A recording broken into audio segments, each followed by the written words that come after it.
आज की पेशकश है हिंदी के महान लेखक मुंशी प्रेमचंद की कहानी आप बीती। वीडियो में आगे बढ़ने से पहले चैनल को सब्सक्राइब जरूर कर ले। प्राय अधिकांश साहित्य सेवियों के जीवन में एक ऐसा समय आता है जब पाठकगण उनके पास श्रद्धापूर्ण पत्र भेजने लगते हैं। कोई उनकी रचना शैली की प्रशंसा करता है, कोई उनके सद्विचारों पर मुग्ध हो जाता है। लेखक को भी कुछ दिनों से ये सौभाग्य प्राप्त है। ऐसे पत्रों को पढ़कर उसका हृदय कितना गदगद हो जाता है, इसे किसी साहित्य सेवी ही से पूछना चाहिए। अपने फटे कंबल पर बैठा हुआ वो गर्व और आत्मगौरव की लहरों में डूब जाता है। भूल जाता है कि रात को गीली लकड़ी से भोजन पकाने के कारण सिर में कितना दर्द हो रहा था। खटमलों और मच्छरों ने रात भर कैसे नींद हराम कर दी थी। मैं भी कुछ हूं, ये अहंकार उसे एक क्षण के लिए उन्मत्त बना देता है। पिछले साल सावन के महीने में मुझे एक ऐसा ही पत्र मिला।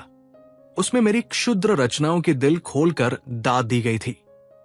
पत्र प्रेषक महोदय स्वयं एक अच्छे कवि थे। मैं उनकी कविताएं पत्रिकाओं में अक्सर देखा करता था। ये पत्र पढ़कर फूला न समाया। उसी वक्त जवाब लिखने बैठा। उस तरंग में जो कुछ लिख गया इस समय याद नहीं। इतना जरूर याद है कि पत्र आदि से अंत तक प्रेम के उद्गारों से भरा हुआ था। मैंने कभी कविता नहीं की और न कोई गद्य काव्य ही लिखा, पर भाषा को जितना सवार सकता था उतना सवारा। यहां तक कि जब पत्र समाप्त करके दोबारा पढ़ा तो कविता का आनंद आया। सारा पत्र भाव लालित्य से परिपूर्ण था। 5वें दिन कवि महोदय का दूसरा पत्र पहुंचा। वो पहले पत्र से भी कहीं अधिक मर्मस्पर्शी था। प्यारे भैया कहकर मुझे संबोधित किया गया था। मेरी रचनाओं की सूची और प्रकाशकों के नाम ठिकाने पूछे गए थे। अंत में ये शुभ समाचार है कि मेरी पत्नी जी को आपके ऊपर बड़ी श्रद्धा है। वो बड़े प्रेम से आपकी रचनाओं को पढ़ती है। वही पूछ रही है कि आपका विवाह कहाँ हुआ है, आपकी संतानें कितनी हैं तथा आपका कोई फोटो भी है हो तो कृपया भेज दीजिए। मेरी जन्मभूमि और वंशावली का पता भी पूछा गया था। इस पत्र विशेषतः उसके अंतिम समाचार ने मुझे पुलकित कर दिया। यह पहला ही अवसर था कि मुझे किसी महिला के मुख से, चाहे वो प्रतिनिधि द्वारा ही क्यों न हो, अपनी प्रशंसा सुनने का सौभाग्य प्राप्त हुआ। गरूर का नशा छा गया। धन्य है भगवान। अब रमणिया भी मेरे कृत्य की सराहना करने लगी। मैंने तुरंत उत्तर लिखा। जितने कर्णप्रिय शब्द मेरी स्मृति के कोश में थे सब खर्च कर दिए। मैत्री और बंधुत्व से सारा पत्र भरा हुआ था। अपनी वंशावली का वर्णन किया। कदाचित मेरे पूर्वजों का ऐसा कीर्तिगान किसी भाट ने भी न किया होगा। मेरे दादा एक जमींदार के कारिंदे थे। मैंने उन्हें एक बड़ी रियासत का मैनेजर बतलाया। अपने पिता को, जो एक दफ्तर में क्लर्क थे, उस दफ्तर का प्रधानाध्यक्ष बना दिया। और काश्तकारी को जमींदारी बना देना तो साधारण बात थी। अपनी रचनाओं की संख्या तो न बढ़ा सका, पर उनके महत्व, आदर और प्रचार का उल्लेख ऐसे शब्दों में किया जो नम्रता की ओट में अपने गर्व को छिपाते हैं। कौन नहीं जानता कि बहुधा तुच्छ का अर्थ उससे विपरीत होता है और दीन के माने कुछ और ही समझे जाते हैं। स्पष्ट से अपनी बड़ाई करना उच्छृंखलता है, मगर सांकेतिक शब्दों से आप इसी काम को बड़ी आसानी से पूरा कर सकते हैं। खैर, मेरा पत्र समाप्त हो गया और तत्क्षण लेटर बॉक्स के पेट में पहुंच गया। इसके बाद 2 सप्ताह तक कोई पत्र न आया। मैंने उस पत्र में अपनी गृहिणी की ओर से भी 2-4 समयोचित बातें लिख दी थी। आशा थी घनिष्ठता और भी घनिष्ठ होगी। कहीं कविता में मेरी प्रशंसा हो जाए तो क्या पूछना, फिर तो साहित्य संसार में मैं ही नजर आऊं। इस चुप्पी से कुछ निराशा होने लगी, लेकिन इस डर से कि कहीं कवि जी मुझे मतलबी अथवा सेंटिमेंटल न समझ ले, कोई पत्र न लिख सका। आश्विन का महीना था और तीसरा पहर। रामलीला की धूम मची हुई थी। मैं अपने एक मित्र के घर चला गया था। ताश की बाजी हो रही थी। सहसा एक महाशय मेरा नाम पूछते हुए आए और मेरे पास की कुर्सी पर बैठ गए। मेरा उनसे कभी का परिचय न था। सोच रहा था ये कौन आदमी है और यहाँ कैसे आया, यार लोग उन महाशय की ओर देखकर आपस में इशारेबाजियां कर रहे थे। उनके आकार प्रकार में कुछ नवीनता अवश्य थी। श्यामवर्ण नाटा डील मुख पर चेचक के दाग, नंगा सिरबाल सवारे हुए, सिर्फ सादी कमीज गले में, फूलों की एक माला पैर में, फुल बूट और हाथ में एक मोटी सी पुस्तक। मैंने विस्मित होकर नाम पूछा। उत्तर मिला मुझे उमापति नारायण कहते हैं। मैं उठकर उनके गले से लिपट गया। ये वही कवि महोदय थे जिनके कई प्रेम पत्र मुझे मिल चुके थे। कुशल समाचार पूछा, पान इलायची से खातिर की। फिर पूछा आपका आना कैसे हुआ। उन्होंने कहा हम कान पर चलिए तो सब वृत्तांत कहूंगा। मैं आपके घर गया था, वहां मालूम हुआ आप यहां हैं। पूछता हुआ चला आया। मैं उमापति जी के साथ घर चलने को उठ खड़ा हुआ। जब वो कमरे के बाहर निकल गए तो मेरे मित्र ने पूछा, ये कौन साहब है? मैं मेरे एक नए दोस्त है। मित्र जरा इनसे होशियार रहिएगा, मुझे तो उचक्के से मालूम होते हैं। मैं आपका अनुमान गलत है। आप हमेशा आदमी को उसकी सजधज से परखा करते हैं, पर मनुष्य कपड़ों में नहीं हृदय में रहता है। मित्र खैर ये रहस्य की बातें तो आप जाने, मैं आपको आगाह किए देता हूं। मैंने इसका कुछ जवाब नहीं दिया।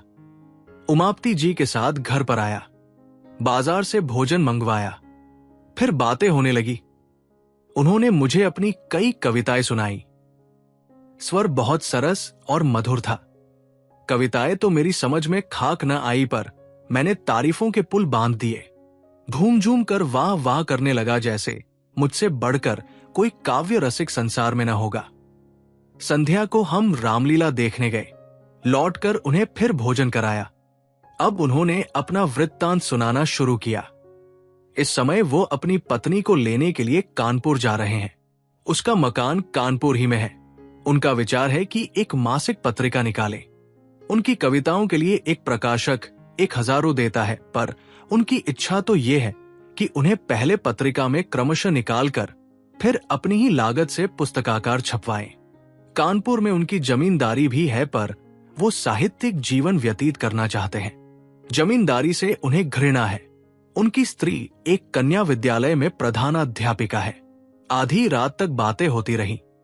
अब उनमें से अधिकांश याद नहीं है। हाँ, इतना याद है कि हम दोनों ने मिलकर अपने भावी जीवन का एक कार्यक्रम तैयार कर लिया था। मैं अपने भाग्य को सराहता था कि भगवान ने बैठे बैठाए ऐसा सच्चा मित्र भेज दिया। आधी रात बीत गई तो सोए। उन्हें दूसरे दिन 8 बजे की गाड़ी से जाना था। मैं जब सोकर उठा तब 7 बज चुके थे। उमापति जी हाथ मुंह धोए तैयार बैठे थे। बोले, अब आज्ञा दीजिए, लौटते समय इधर ही से जाऊंगा। इस समय आपको कुछ कष्ट दे रहा हूं, क्षमा कीजिएगा। मैं कल चला तो प्रातःकाल के 4 बजे थे। 2 बजे रात से पड़ा जाग रहा था कि कहीं नींद ना आ जाए, बल्कि यूं समझिए कि सारी रात जागना पड़ा, क्योंकि चलने की चिंता लगी हुई थी। गाड़ी में बैठा तो झपकियां आने लगी। कोट उतार कर रख दिया और लेट गया। तुरंत नींद आ गई। मुगल सराय में नींद खुली। कोट गायब। नीचे ऊपर चारों तरफ देखा, कहीं पता नहीं। समझ गया किसी महाशय ने उड़ा दिया। सोने की सजा मिल गई। कोट में 50 रू खर्च के लिए रखे थे, वे भी उसके साथ उड़ गए। आप मुझे 50 रू दें। पत्नी को मैके से लाना है, कुछ कपड़े वगैरह ले जाने पड़ेंगे। फिर ससुराल में सैकड़ों तरह के नेकजोग लगने हैं। कदम कदम पर रुपए खर्च होते हैं। न खर्च कीजिए तो हंसी हो। मैं इधर से लौटूंगा तो देता जाऊंगा। कविताएं तो मेरी समझ में खाक न आई, पर मैंने तारीफों के पुल बांध दिए। झूम झूम कर वाह वाह करने लगा, जैसे मुझसे बढ़कर कोई काव्य रसिक संसार में न होगा। संध्या को हम रामलीला देखने गए। लौटकर उन्हें फिर भोजन कराया। अब उन्होंने अपना वृत्तांत सुनाना शुरू किया। इस समय वो अपनी पत्नी को लेने के लिए कानपुर जा रहे हैं। उसका मकान कानपुर ही में है। उनका विचार है कि एक मासिक पत्रिका निकाले। उनकी कविताओं के लिए एक प्रकाशक 1000 देता है, पर उनकी इच्छा तो ये है कि उन्हें पहले पत्रिका में क्रमशः निकालकर फिर अपनी ही लागत से पुस्तकाकार छपवाएं। कानपुर में उनकी जमींदारी भी है, पर वो साहित्यिक जीवन व्यतीत करना चाहते हैं। जमींदारी से उन्हें घृणा है। उनकी स्त्री एक कन्या विद्यालय में प्रधानाध्यापिका है। आधी रात तक बातें होती रहीं। अब उनमें से अधिकांश याद नहीं है। हाँ, इतना याद है कि हम दोनों ने मिलकर अपने भावी जीवन का एक कार्यक्रम तैयार कर लिया था। मैं अपने भाग्य को सराहता था कि भगवान ने बैठे बैठाए ऐसा सच्चा मित्र भेज दिया। आधी रात बीत गई तो सोए। उन्हें दूसरे दिन 8 बजे की गाड़ी से जाना था। मैं जब सोकर उठा तब 7 बज चुके थे। उमापति जी हाथ मुंह धोए तैयार बैठे थे। बोले, अब आज्ञा दीजिए, लौटते समय इधर ही से जाऊंगा। इस समय आपको कुछ कष्ट दे रहा हूं, क्षमा कीजिएगा। मैं कल चला तो प्रातःकाल के 4 बजे थे। 2 बजे रात से पड़ा जाग रहा था कि कहीं नींद ना आ जाए, बल्कि यूं समझिए कि सारी रात जागना पड़ा क्योंकि चलने की चिंता लगी हुई थी। गाड़ी में बैठा तो झपकियां आने लगी। कोट उतार कर रख दिया और लेट गया। तुरंत नींद आ गई। मुगल सराय में नींद खुली।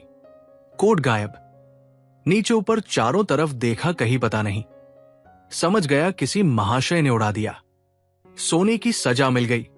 कोट में 50 रू खर्च के लिए रखे थे, वे भी उसके साथ उड़ गए। आप मुझे 50 रू दें। पत्नी को मैके से लाना है, कुछ कपड़े वगैरह ले जाने पड़ेंगे। फिर ससुराल में सैकड़ों तरह के नेकजोग लगने हैं। कदम कदम पर रुपए खर्च होते हैं। न खर्च कीजिए तो हंसी हो। मैं इधर से लौटूंगा तो देता जाऊंगा। इन पत्रों की मैंने पत्नी से चर्चा भी नहीं की और न उसी ने कुछ इस बारे में पूछा। इस कपट व्यवहार का मुझ पर वही असर पड़ा जो साधारणतः स्वाभाविक रूप से पड़ना चाहिए। कोई ऊंची और पवित्र आत्मा इस छल पर भी अटल रह सकती थी। उसे ये समझकर संतोष हो सकता था कि मैंने अपने कर्तव्य को पूरा कर दिया। यदि ऋणी ने ऋण नहीं चुकाया तो मेरा क्या अपराध। पर मैं इतना उदार नहीं हूं। यहां तो महीनों सिर खपाता हूं, कलम घिसता हूं, तब जाकर नगद नारायण के दर्शन होते हैं। इसी महीने की बात है। मेरे यंत्रालय में एक नया कंपोजिटर बिहार प्रांत से आया। काम में चतुर जान पड़ता था। मैंने उसे 15 रू मासिक पर नौकर रख लिया। पहले किसी अंग्रेजी स्कूल में पढ़ता था। असहयोग के कारण पढ़ना छोड़ बैठा था। घर वालों ने किसी प्रकार की सहायता देने से इनकार किया। विवश होकर उसने जीविका के लिए ये पेशा अख्तियार कर लिया। कोई 17 से 18 वर्ष की उम्र थी। स्वभाव में गंभीरता थी। बातचीत बहुत सलीके से करता था। यहां आने के तीसरे दिन बुखार आने लगा। 2-4 दिन तो ज्यों-त्यों करके काटे, लेकिन जब बुखार न छूटा तो घबरा गया।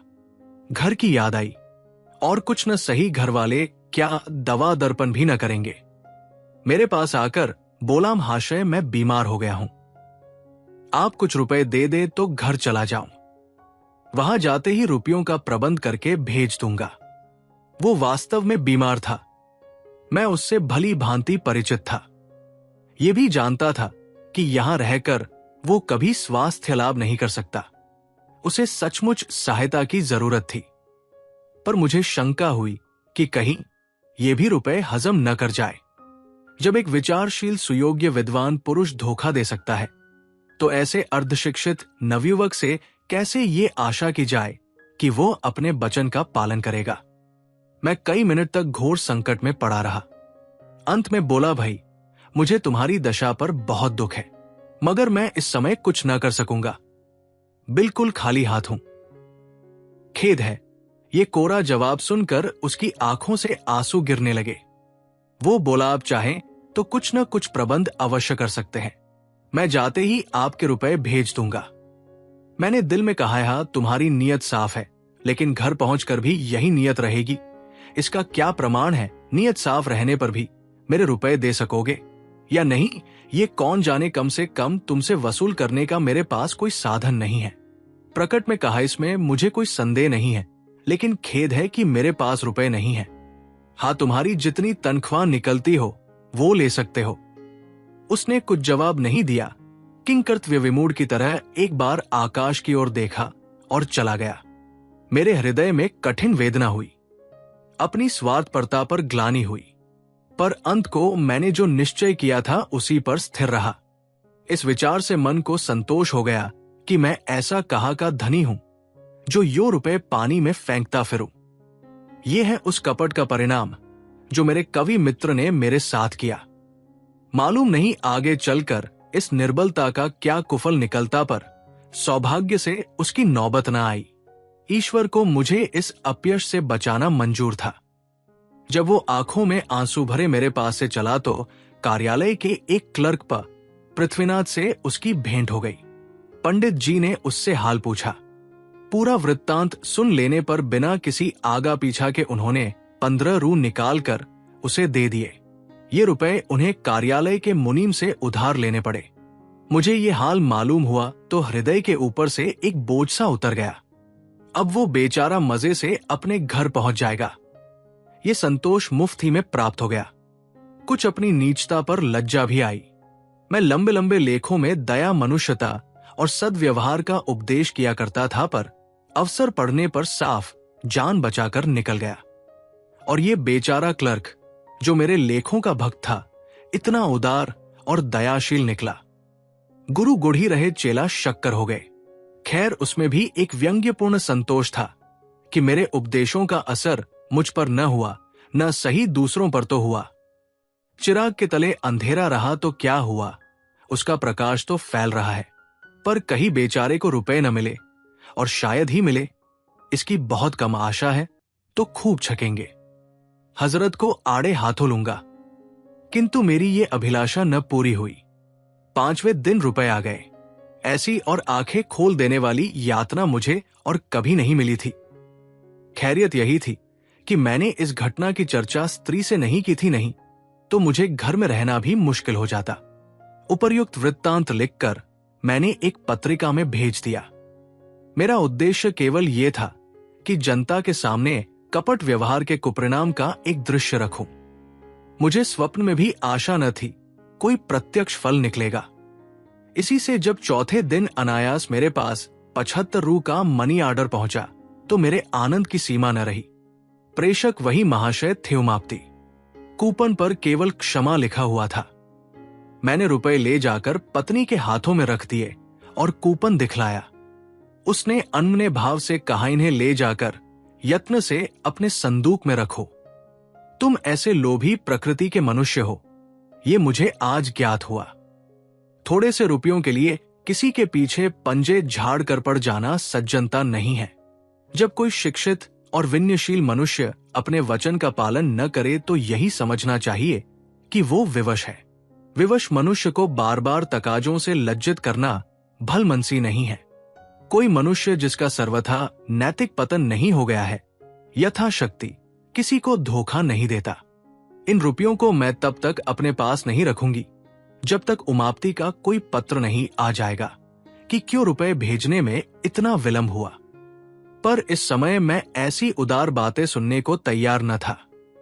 डूबा हुआ धन मिल गया, इसकी खुशी से फूला नहीं समाता था।